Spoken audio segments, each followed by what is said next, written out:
અમદાવાદમાં નકલી નોટોના કેસમાં આરોપીઓને કોર્ટમાં રજૂ કરાશે ત્યારે પ્રદીપ સહિત 7 આરોપીના આજે રિમાન્ડ પૂર્ણ થયા છે। બપોરે તમામ 7 આરોપીઓને કોર્ટમાં રજૂ કરવામાં આવશે। આરોપી ભાવેશ ગજેરાએ ગાંધીનગરમાં 2 લોકોને આપી હતી નકલી નોટના બંડલ લેનાર વ્યક્તિ કોણ છે તેની તપાસ થઈ રહી છે। અગાઉ વટાવેલી 20 લાખની નોટ ક્યાં છે તેની પણ તપાસ થઈ રહી છે।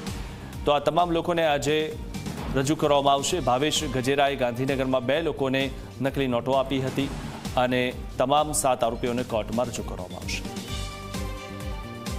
અમદાવાદ ક્રાઇમ બ્રાન્ચ દ્વારા સુરતના પ્રદીપ જોટંગિયા ઉર્ફે યોગ ગુરુ સહિત કુલ 7 આરોપીઓની 2 કરોડ 48 લાખની નકલી નોટ સાથે જે છે ધરપકડ કરી હતી। જે તમામ આરોપીઓના રિમાન્ડ જે છે એ આજે પૂરા થઈ રહ્યા છે। રિમાન્ડ પૂરા થતાની સાથે ત્યારે રિમાન્ડ દરમિયાનની જે ચોંકાવનારી વિગતો સામે આવી છે, જેમાં એવી વિગતો સામે આવી છે કે જે છેલ્લે 8મો આરોપી પકડાયો ભાવેશ ગજેરા તે 4 ફેબ્રુઆરી અમદાવાદ ગાંધીનગર આવી અને 20 લાખ રૂપિયાની નોટ જે છે નકલી એ આવી અને બદલાવી ગયો હતો।